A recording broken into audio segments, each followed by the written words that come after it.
Good morning, everyone, and thank you for joining the City of Tampa for this Recovery and Rebuilding Virtual Town Hall. I'm Whit Raymer, the city's Sustainability and Resilience Officer.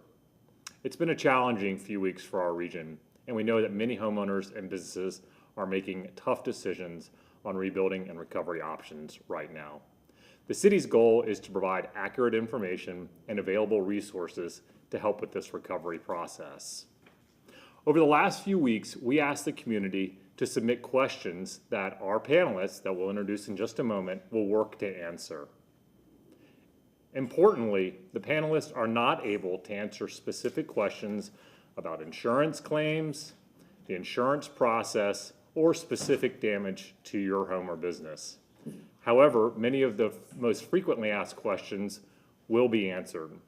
During the program, if you have additional questions, please use the chat feature in Teams, and we'll use the last 15 or 20 minutes of the program to answer those questions live. Joining us today is the City of Tampa Chief Building Official, J.C. Hutchinson, Hillsborough County Property Appraiser, Bob Henriquez, and Mitigation Manager for the Florida Department of Emergency Management, Angie Odell. Without further ado, J.C. Hutchinson with the City of Tampa Building Department. We're muted. We need to remove. Okay. Good. We'll practice through. We need to entirely new. Good. Good morning, and thank you for joining the City of Tampa for this Recovery and Rebuilding Virtual Town Hall. I'm Whit Raymer, the Chief Sustainability and Resilience Officer for the City of Tampa. We know it's been a challenging few weeks for the region, and many homeowners and businesses are making tough decisions on their rebuilding and recovering options. The city's goal is to provide accurate information and available resources to assist with this recovery process. Over the last few days, we polled the community and asked you to submit your questions that you'd like answered live today. Our panelists, who we'll introduce in just a moment, will work to answer those questions. Importantly, we're not able to answer questions about specific insurance claims, the insurance process, or damage to your home or business. However, if you have additional questions that remain unanswered, please use the chat feature in Teams, and we'll work to answer those live at the last 15 or 20 minutes of the program. Joining us today is J.C. Hutchinson, Chief Building Official for the City of Tampa, Hillsborough County Property Appraiser, Bob Henriquez, and Angie Odell, Mitigation Manager from the Florida Division of Emergency Management. Without further ado, I'll introduce J.C. Hutchinson with the City of Tampa Building Department.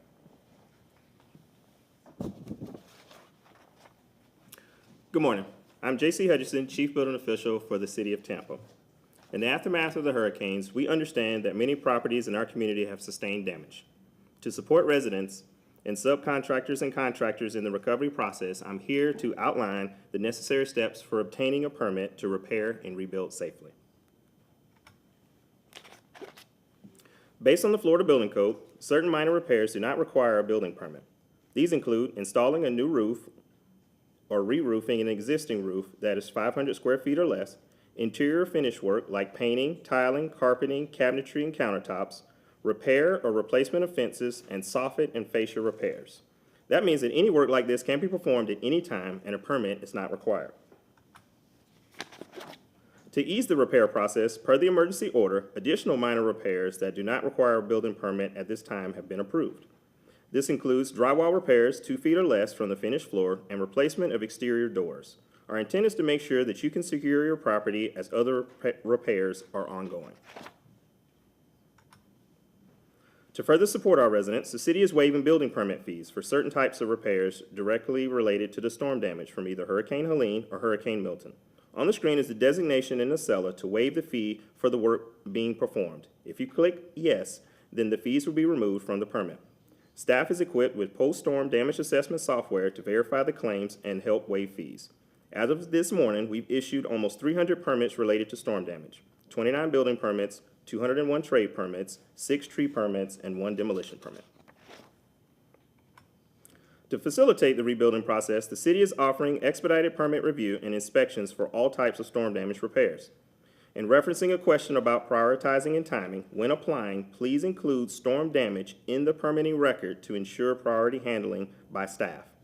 Citizens also have access to Queue Up Tampa, an online tool that offers virtual appointments for permits and plan review consultations. From your home, you can schedule an appointment and have CSD assist in making sure you are applying for the correct permit.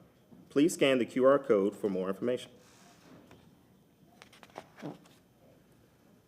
Specific trade permits are required for storm damage activities, such as roof repair over 500 square feet, any electrical work related to storm damage, garage door replacement, HVAC mechanical changeouts, and hot water heater replacements. There was a question about the time to get a permit. Tampa Construction Services trade permits can be issued same day to get you back into your homes. Please note, if you plan to perform the work yourself, you will need to sign the owner-builder acknowledgement form. More extensive work that includes structural repair will require a building permit. That may be an alterations permit and potentially any demolition permits. CSD staff has been tasked to prioritize these repair permits and will continue to do so to aid in recovery. If your property is within a designated flood hazard area, you will need to submit a FEMA substantial improvement form for permits, and we will discuss that in a few slides. Why get a permit? There are several reasons you need to get a permit for the work being performed. Safety assurance. Permits ensure that structural repairs are inspected and meet safety standards, reducing the risk of future failures or hazards. Code compliance. Building codes are updated to reflect safer building practices, and permits ensure repairs adhere to the latest standards. Insurance claims. Many insurance companies require permits and inspections as proof of proper repairs for claim processing. Property value protection. Permitted and inspected work can protect the long-term value of the property, ensuring it meets recognized safety standards. And legal requirements. Working without a permit can result in issues during property resale, as the new statute states that sellers must complete a flood disclosure form before executing a residential sales contract. Now to flood-resistant development. One important guideline to be aware of is the 50% rule. Today I want to provide some clarity around the concept of substantial damage, which applies specifically to properties within designated flood zones. So let's start off with the National Flood Insurance Program. The NFIP, administered by FEMA, offers flood insurance to protect properties in flood-prone areas. Through its Community Rating System, or CRS, the NFIP recognizes communities that go above and beyond minimum flood protection standards. The higher a community CRS rating, the larger the discount residents receive on their flood insurance. Here in Tampa, our efforts to exceed flood protection standards have earned us a Category 5 rating in the CRS. As a result, our residents can save up to 25% on their flood insurance policies. The following information is how the City of Tampa does the substantial damage evaluation. Other cities have NFIP and CRS ratings with general model ordinances, but each jurisdiction evaluates differently. This is for the City of Tampa only. So the definition of substantial damage is defined as the damage of any cause, such as natural disaster, where the cost to restore the structure to its pre-damage condition equals or exceeds the 50% of the building's market value prior to the damage. This definition is set through the Florida Building Code, and it aligns with FEMA guidelines. For properties located in a special flood hazard area categorized as VE or AE zones, owners are required to submit a substantial damage form when applying for certain repair permits. This process ensures that rebuilt structures meet current standards for safety and flood resistance. So for clarity, if you are in a Zone X on the flood maps, you are not required to provide a substantial damage form to obtain a building permit. How do you know what zone you're in? Let me introduce you to Forerunner. Since 2023, the City of Tampa has been utilizing Forerunner software, which provides comprehensive flood plan data for properties online. The software enables residents to access critical information such as their flood zone designation, flood elevations, and even depreciated value of their homes imported from the Hillsborough County property appraiser site. Please scan the QR code to access the map and see your flood information. Please see the form on the screen to the right. This is a copy of the substantial damage form that we use to assess the properties. When using this form, you as the owner are responsible for the white area. Fill out all of that information to include the square footage, ownership, and all that information. Then you apply $64.85 for the square foot of construction. That is the flat number that we use to assess the property. Then you fill out, choose other under storm damage, so we know specifically that this is related to a storm damage permit. So then the formula is calculating the cost of construction value times the square footage of the damage, which provides you the cost of construction. To be clear, the cost of construction must be less than 60% of the structure's depreciated value based on the Hillsborough County's appraiser, or 50% if using a certified appraisal of the structure. I placed a QR code on the page that will take you to the substantial damage form on our website. So unfortunately, if you exceed the threshold, you have two options. You may be required to either elevate your home to meet the current flood standards, or in some cases, consider demolition and rebuilding. These options, while challenging, are necessary to comply with floodplain management regulations and to ensure long-term safety and resilience of our community. Why is this important for Tampa? The importance of substantial damage reporting is compliance with the National Flood Insurance Program requirement. Communities participating in NFIP must enforce FEMA substantial damage regulations. These help manage risk and keep residents eligible for federal flood insurance. Protecting property and lives. Substantial damage determinations ensure that heavily damaged buildings are either brought up to current codes and floodplain standards or built more resiliently. Access to federal funding and assistance. Completing these forms can make property owners eligible for federal disaster assistance, grants, or low-interest loans to help with rebuilding. Reducing long-term costs. Rebuilding to current standards can prevent repetitive loss and save homeowners money on future repairs and insurance premiums. And finally, community resilience. Substantial damage assessments contribute to a community's overall resilience, ensuring that properties are rebuilt to better withstand future natural disasters. I also wanted to speak on trees on private property. We've received many calls with how to address and what is needed. So the trees fall into two categories: fallen trees or damaged trees. For fallen trees, these trees have been uprooted as a result of the hurricane, and they present an unacceptable risk to persons or property and may be removed without requiring a permit or planting of mitigation trees. This applies to all properties in the city: single-family, multifamily, non-residential. And the other category is damaged trees. If the extent of the damage is caused by hurricane results in the tree presenting an unacceptable risk, there is already a state law providing that a permit is not required to prune, trim, or remove the tree, so long as the property owner possesses appropriate documentation from a certified arborist. In addition, during this period, the city will also waive the permitting fee and mitigation requirements for the pruning, trimming, or removal of any tree damaged by the hurricane to the extent it presents a risk to property in the city, provided that before the tree is pruned, trimmed, or removed, the property owner provides an appropriate documentation from a certified arborist or a city arborist, inspects and concurs with the tree possessing that risk. The city will not charge for property owners for this inspection. And lastly, I wanted to leave you with the contact information for construction services if you have any additional questions. We are available to provide the information you need, as our goal is to streamline the process and support you through every step as efficiently as possible as we seek to maintain our community's long-term resilience. And now, I'll hand it over to Hillsborough County Property Appraiser, Bob Enriquez. Bob?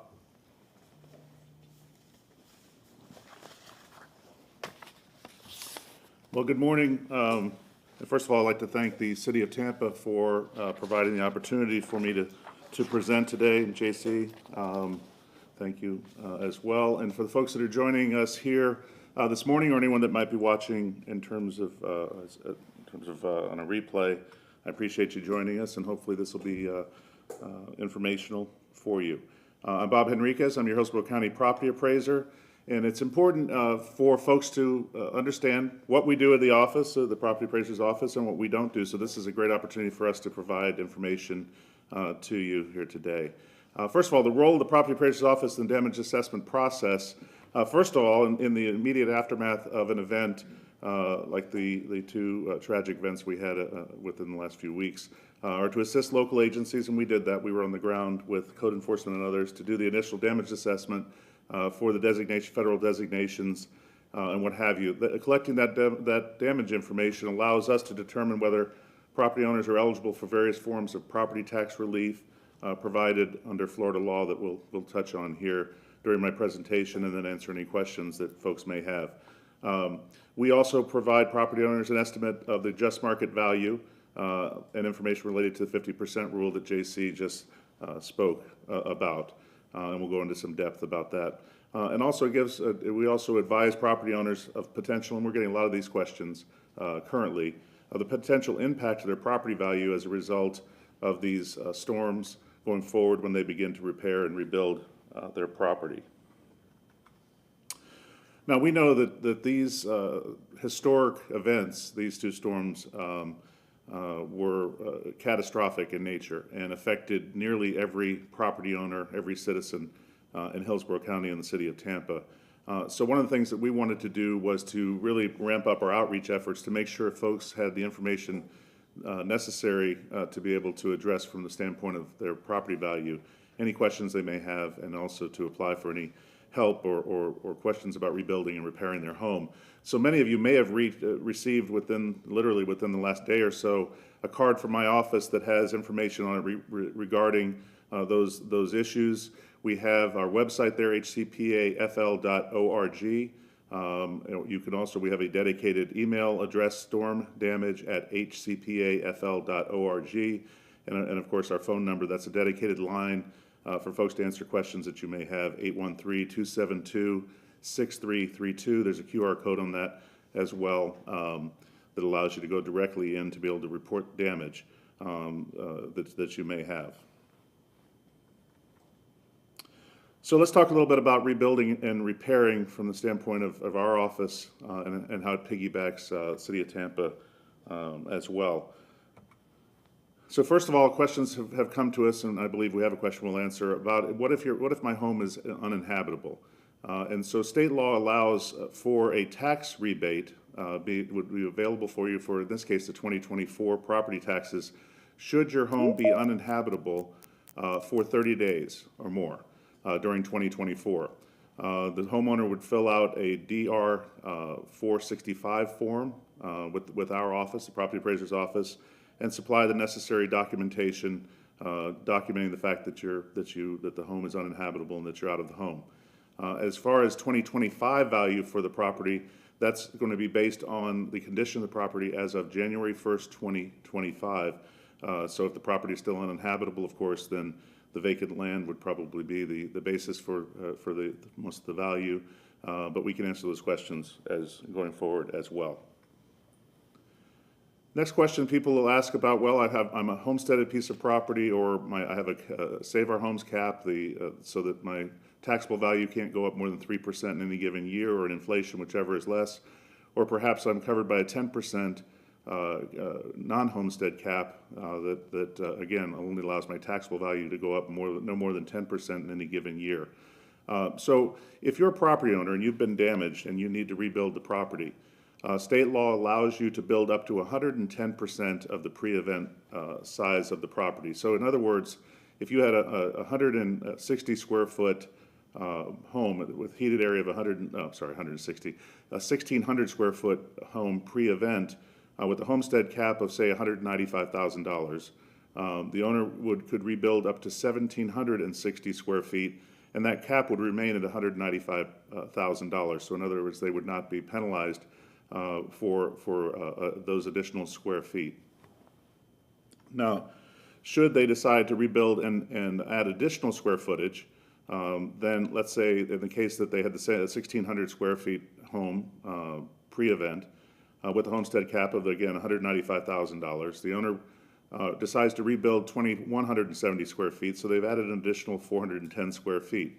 Well, those 410 square feet would be added on top of the existing cap, and that's really no different than if you had chosen to add improvements to your home today, and then when we reevaluate the value of the home, January 1st, 2025, we would add that. So if you added a pool or an addition or something like that, it would be considered on top of the cap as new construction. The next question that really is coming in, so what if as a result of the 50% rule, or if I decided on my own to elevate the flooded property or the home to make it more resilient for the future? And so in that case, we will consider, again, the 110% rule would apply in terms of additional square footage, but we will consider the heated square footage as under that 110% rule. So if you decided, as long as you did not finish out or add additional square footage from the standpoint of heated square footage, then we would not count that against you for that additional 10% or the 110% rule. So again, in the examples that we have or the pictures you'd see, so if you elevated the home, again, in an effort to be, first of all, friendly to the property owners in terms of their taxable value and just market value, as well as encouraging folks not discouraging them from making their homes more resilient. So in the examples that we have here, you can see that they raised the home, but underneath is unfinished. So again, JC spoke a little bit to the 50% rule. Our role as the property appraiser's office simply, for the purposes of substantial damage determinations for FEMA, the federal program, estimates the market value of the structures can be determined in two ways, and this is important for folks to know. The first and most accurate option is to use a Florida licensed or certified real estate appraiser. So if you have the wherewithal and are able to do that, it's likely that that estimate may give you more wiggle room in terms of the 50% rule than necessarily ours. But secondly, you can use the property appraiser's office. Now, we have no role in issuing building permits or determining flood zones. Our values are simply for the purposes of property tax purposes, but you could use our depreciated just market value from that we can provide to you. Along those lines, what we've done is actually provide a 50% rule calculator on our website that's live today. So if you'd like to go in, put in your identifying information, as you can see on the slide, your folio number or your address, it's intuitive, so it should auto-populate for you.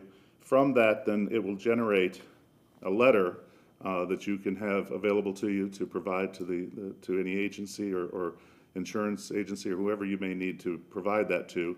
And on that letter, it's going to give you a value, the overall value of the structure as of January 1st, 2024, and then 50% of that being the cost and repairs improvement considered by FEMA to be substantially improved.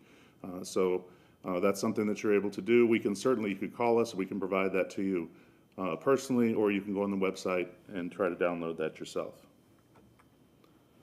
Finally, again, here's our contact information. The main number of our office is 813-272-6100, 6100. Again, we have a storm damage hotline. That's 813-272-6332. So those folks are specifically tasked to answer questions specific to storm damage. So that might cut down the time a little bit. And we also have a storm damage email, which is stormdamage@hcpafl.org.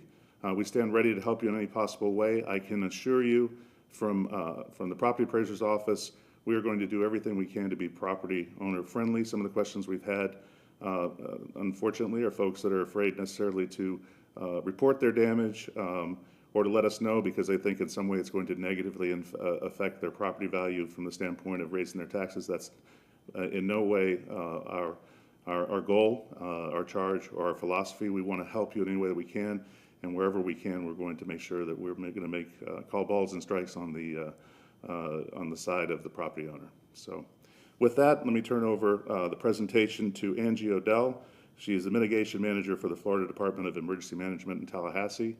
And then I'll stand ready to answer any questions that you may have. Thank you for joining us here today.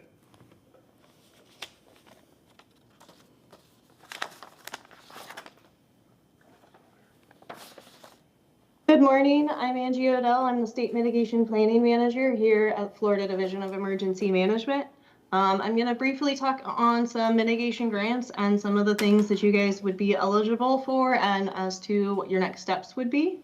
So I know that Nicole Van Loveren said to please tell us about any grants or find funds to elevate homes above the flood levels. So I'm going to go into the Hazard Mitigation Grant Program. This is a federal program. However, the goal is to assist in implementing those long-term hazard mitigation measures following a major disaster declaration. I want to emphasize that the period of performance for this grant is roughly around 3 years. So this is not a quick and easy process for residents. It does require a large amount of documentation on your guys' behalf. So you will have to have some of those things. It is also a cost reimbursement grant.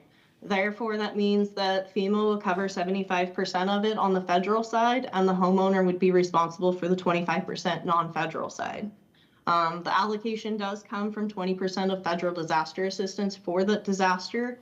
And then we have it written in Florida Administrative Code 27P-22 that we have a 3-tier system to make sure that those high impact counties do receive the funding first before other counties that were not impacted.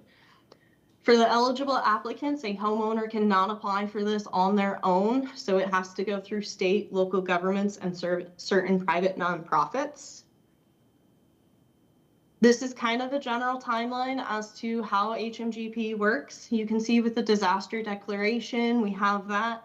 We generally publish the notice of funding availability within 120 days of post-declaration once we get notification from FEMA as to how much we would be receiving as a state on a temporary basis. And then we open up the application to counties, local governments, and tribals and certain nonprofits for a 90-day application period. This is all written within the 27P-22 Florida Administrative Code. And then after we have our application period closed, we do spend that 12 months of reviewing applications on behalf of FEMA to make sure that they are complete and correct so that we can move through FEMA's process as quickly as possible. And then after it has been awarded, your project has been awarded, we start going through the contract process, and then that's when construction can start. I want to emphasize that construction cannot start until we have everything, the contract is done. It is not based on if you do construction and you get reimbursement later. You have to wait until it's actually underneath contract to start that construction. I know Julie Smart asked if there's any grants that are available for those that have been flooded and do not have flood insurance, and this would be one of those grants that you can go through your local governments to be able to apply for. Shin Mao also asked as to if there was their property was designated by FEMA as a severe repetitive loss property. This will also include repetitive loss properties for this. So the available types of grants that are available for it is the Flood Mitigation Assistance Grant Program. The goal for this is to reduce or eliminate those claims underneath the NFIP, right, by reducing or eliminating the risk of repetitive flood damage to those insured buildings and structures. This generally does apply to repetitive loss and severe repetitive loss properties. It is another cost reimbursement grant. Again, construction and everything I said about HMGP as far as going through the process still stands.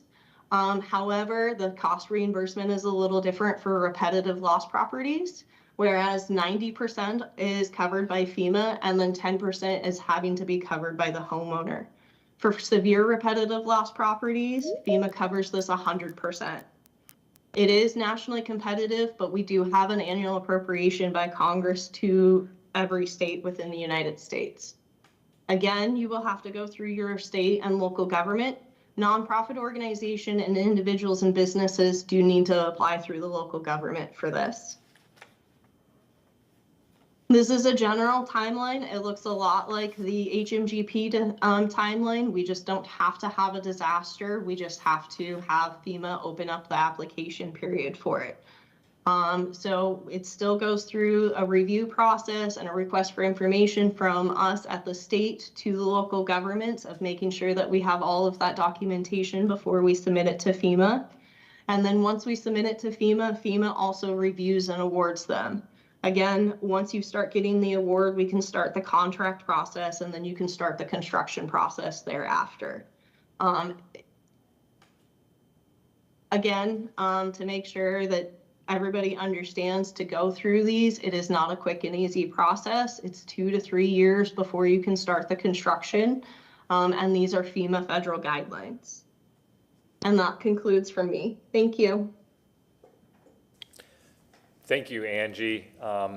So we will now begin the live question and answer portion of the program. For our first question, Amy asked, my house is in a flooded are in a flood zone in South Tampa, do we need to apply for a permit if we're replacing the electrical, plumbing, and mechanical in the home? And does a contractor need to complete the substantial improvement worksheet to calculate that work that complies with the 50% rule? JC? Yes, you do need permits. You can get those through the trade permits. So whether if it's electrical, if you're hiring an electrical contractor to do the electrical work, if you're hiring a plumbing contractor to do the plumbing, or mechanical to fix your AC. So you can do them separately as a trade, or you can do them all together as a BLD alterations permit. The applicant, but the owner needs to fill out the substantial document form. The owner has to fill that part out. So you can print that off, the contractor can provide it to you, we can email it to you, but the owner of the property has to fill out the substantial damage form. Thank you, JC. Can you elaborate a little bit more on the owner builder permit process? So, in this state that any owner can perform property improvements on residential properties. So as long as they're willing to understand that role in being an active person on the job site, to be, working with the subcontractors or whoever to perform the work, the owner can do the work themselves as well. So obviously, the owner builder acknowledgement form just walks you through all of those steps, that you acknowledge that you are taking that responsibility, that you acknowledge that you are a part of this permitting process. Any violations could potentially fall under your ownership. So it's more or less a declaration, letting them know the responsibilities of taking that on instead of hiring the general contractor. Thanks, JC. On the substantial improvement question, is this just the structure, or does substantial improvement also triggered by electrical, plumbing, AC, and water heater related work? Can you say that again? To calculate substantial improvement, is that just structural improvement, or does it also include electrical, plumbing, and HVAC work? It's all of it. So that square foot number, it is per the square foot. So in that square foot, if it's cabinetry, electrical, plumbing, mechanical, it works in there for you, for your favor. It actually works out better that you use that. So it's outside of the structures. Anything in the work area would be considered as a part of the determination. JC, we have a lot of questions related to the permit timeline and process. Greg asked, how does the city plan to address the influx of permits? I know you mentioned at the top of the hour you guys have had about 200 permits related to the storm.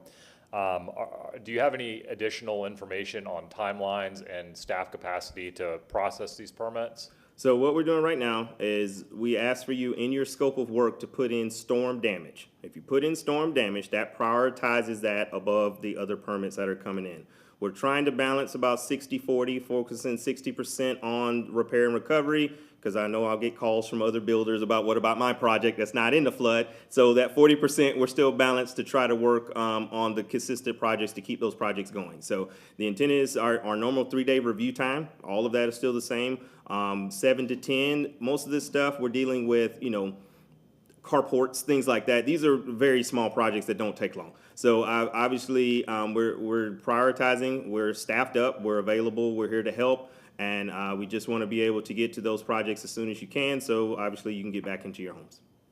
Are there any fast track options available for complete demos and rebuilds, or people that are wanting to come into compliance?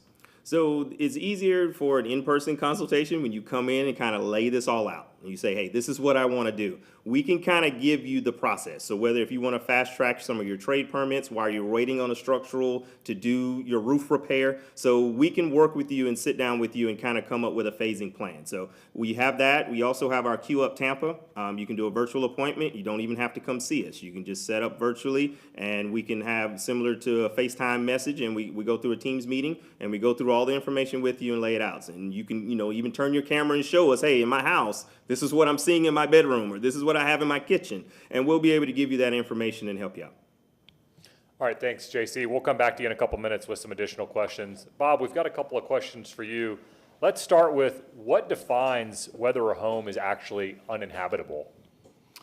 Well, I mean, clearly that would be a decision. I mean, if the home is, the damage is sufficient that it was a life or health or safety issue of staying in the home, then that decision would be made. They would provide that the information of how, how damaged it was, and then and basically they're going to give us the information of where they're having to stay as a result of that.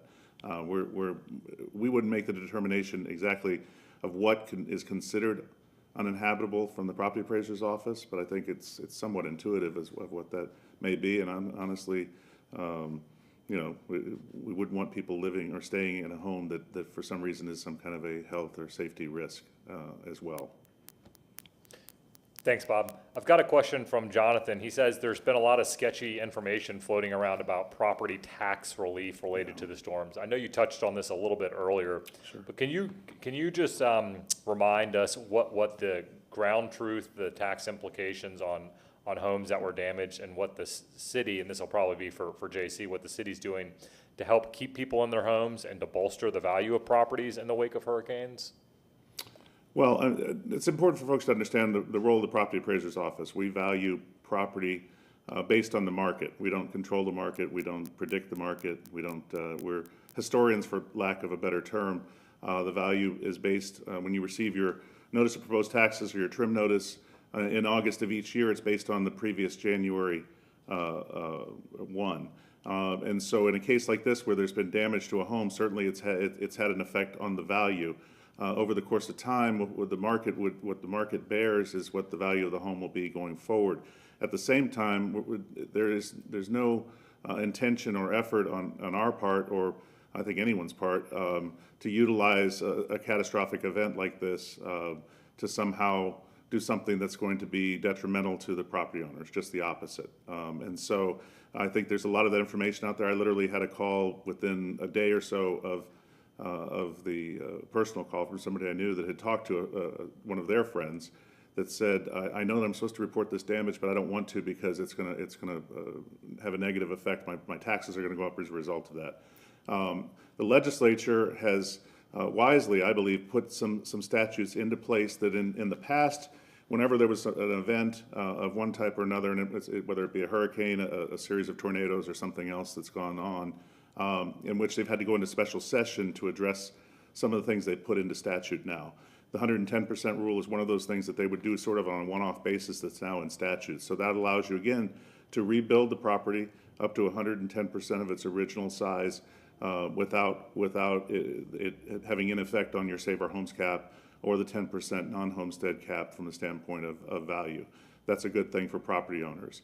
Now, clearly, if you're going to add an additional square footage as a result of that, that's no different than if there were no event and you decided to add a pool in addition to your home or whatever. That's going to go on top of the cap, your Save Our Homes cap, in the case of a homesteaded property in the first year, or if you had a business or some other non-homesteaded property you decided to add on to it. That's no different than the way that we look at property each and every year. So that's one thing. The fact that if it's uninhabitable, one of the things.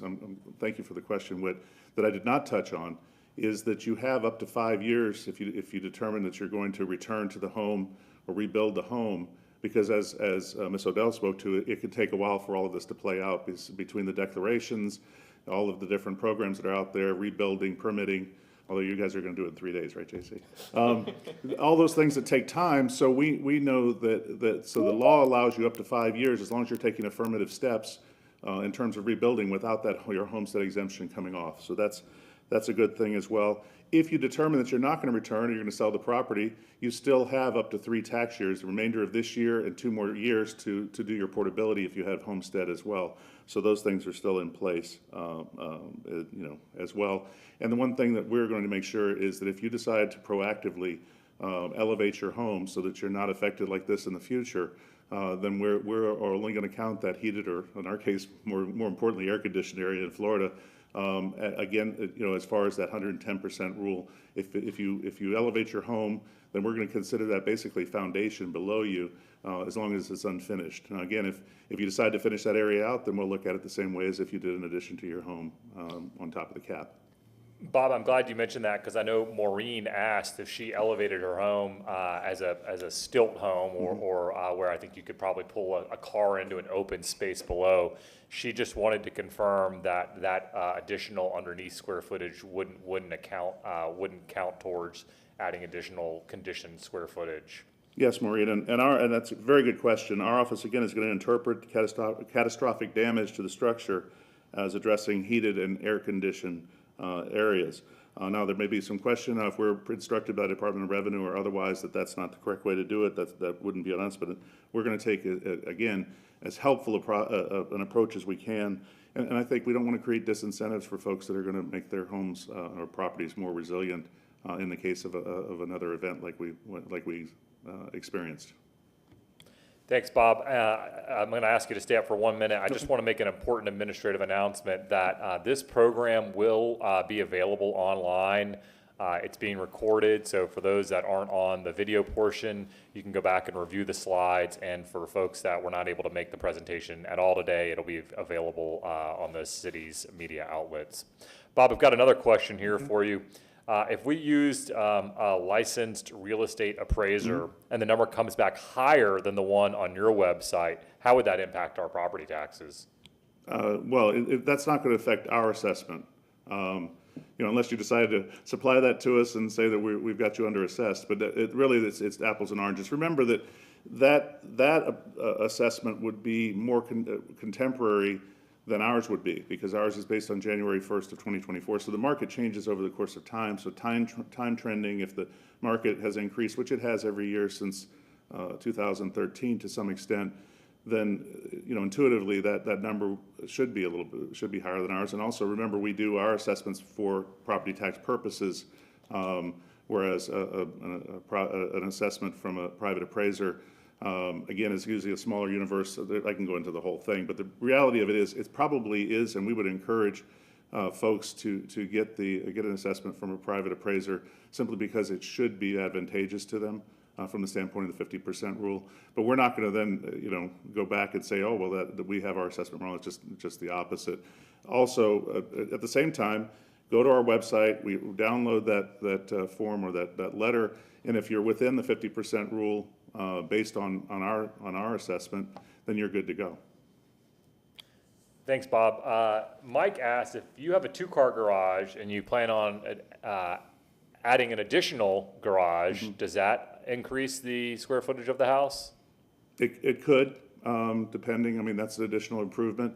Now, remember, a garage is different than a heated or air-conditioned area, so those would be additional features that from a taxable standpoint or a value standpoint are much less than an area that's finished out for living area. So that could, again, if it's additional square footage. Now, if it's related to the storm and the elevation of the property and you haven't finished it out, we'd have to, again, I don't want to make a blanket statement because it depends on how you finish it out. If it's unfinished from the standpoint, and maybe JC could speak to what the city considers to be finished and unfinished, then we're not going to count it against that 110% amount of leeway that you have in terms of rebuilding. Thanks, Bob. Yeah, let's bring JC back up. I know we've got a question here about the 50% rule and how it's calculated. You mentioned that there was a 50% threshold and a 60% threshold. Could you just provide some clarity around how each of those are triggered? So we do the 60% kind of similar to the Hillsborough County Property Appraiser. Because of that date, it was January 1 of that year. We do 60% because, as he mentioned, that market has changed. So ideally, if you want to get a more accurate one, then therefore you can benefit directly from the 50%. If you want to use what's on the Hillsborough County Property Appraiser, it is at the 60% threshold. Most times when we see this, it is advantageous to get a separate appraisal to get that. Ideally, and similar to what Bob said as well, we're trying to be as helpful as we can. If we see that you're getting close to that number, another reason why we have free permits, we want you to come in to have that discussion with us. If you help explain us what you're trying to do, we will try to work with you to make sure we're still meeting our FEMA requirements and we're getting you back in your home and we're trying to keep you in the best situation possible. Thanks, JC. JC, we've got a question from Jay that says, most drywall is sold in 4 feet sections.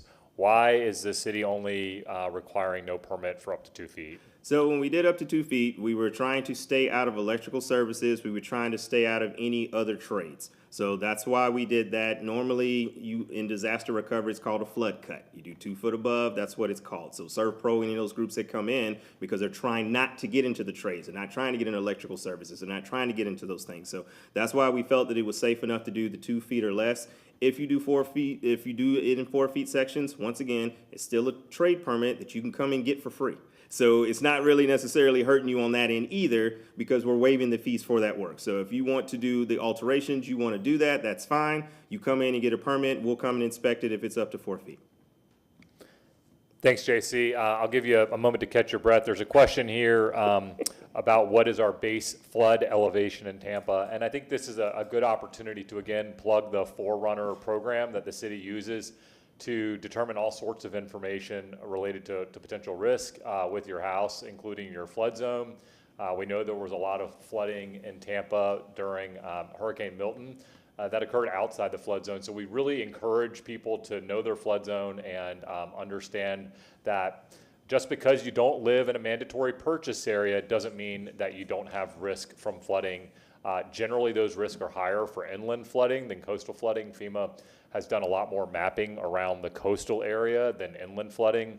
But please understand that just because you're not in a mandatory purchase area doesn't mean that there is not any risk at all to your house flooding. It's also important to realize that your flood zone is different than your evacuation zone.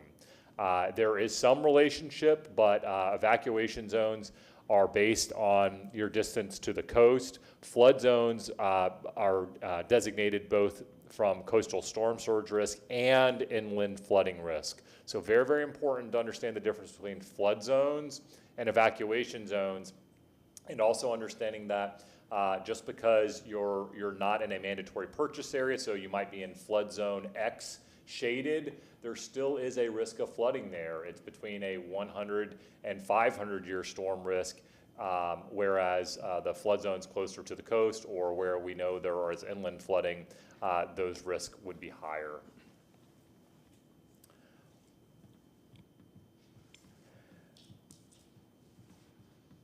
That looks like we have, we'll give our audience just 1 or 2 more minutes to continue submitting questions. We've got one from Nicole, just reemphasizing the request to elaborate on grant programs.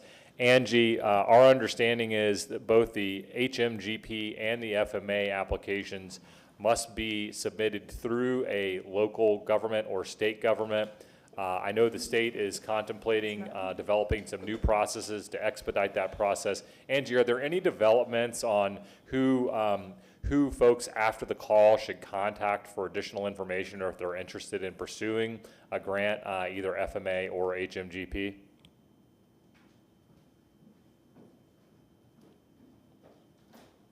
Yeah, for the county of Hillsborough, it would be Hillsborough County Emergency Management, Monica Martin and Troy Salisbury, and I can give those contact information to the city.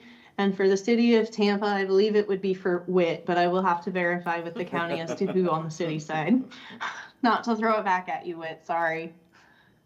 No, it's okay. Great. Yeah, we'll develop a process for folks interested in putting together a grant application. But I do want to reemphasize Angie's point that importantly, those grant programs are really intended for folks that want to make their structures more resilient before an event happens. They really are not designed to help make people whole after an event. And that's, I think, indicative of the timeline that it takes up to 3 years for those grant funds to land. And importantly, that no construction can begin until you are under contract through that process. So folks that are already spending money and want to elevate their homes, they would not be eligible for those grant programs. We've got a question for you, JC, explaining the difference between finished and unfinished space. The easiest way for that is for a space that is conditioned or non-conditioned. Obviously, if it's a garage, when we're thinking about these flood repairs, that is an area that is not finished, not enclosed. And for a finished garage area, it would be enclosed garage doors, and a part of the main structure.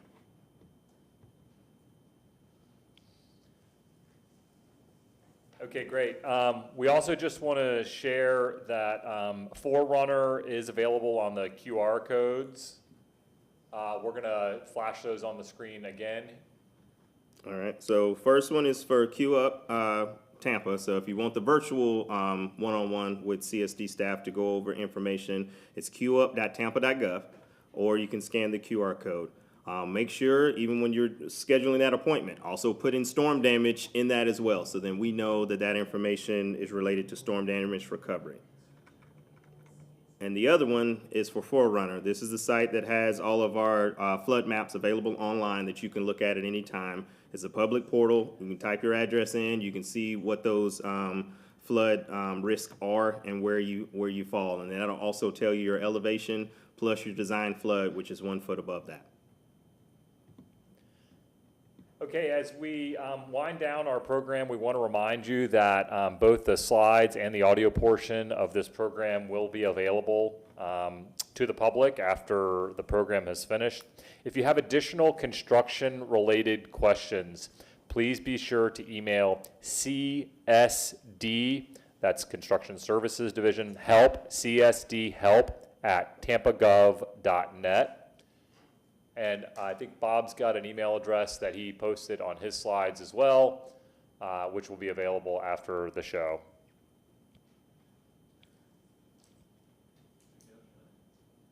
That concludes our program today. Thank you so much for joining the City of Tampa Recovery and Rebuilding Town Hall.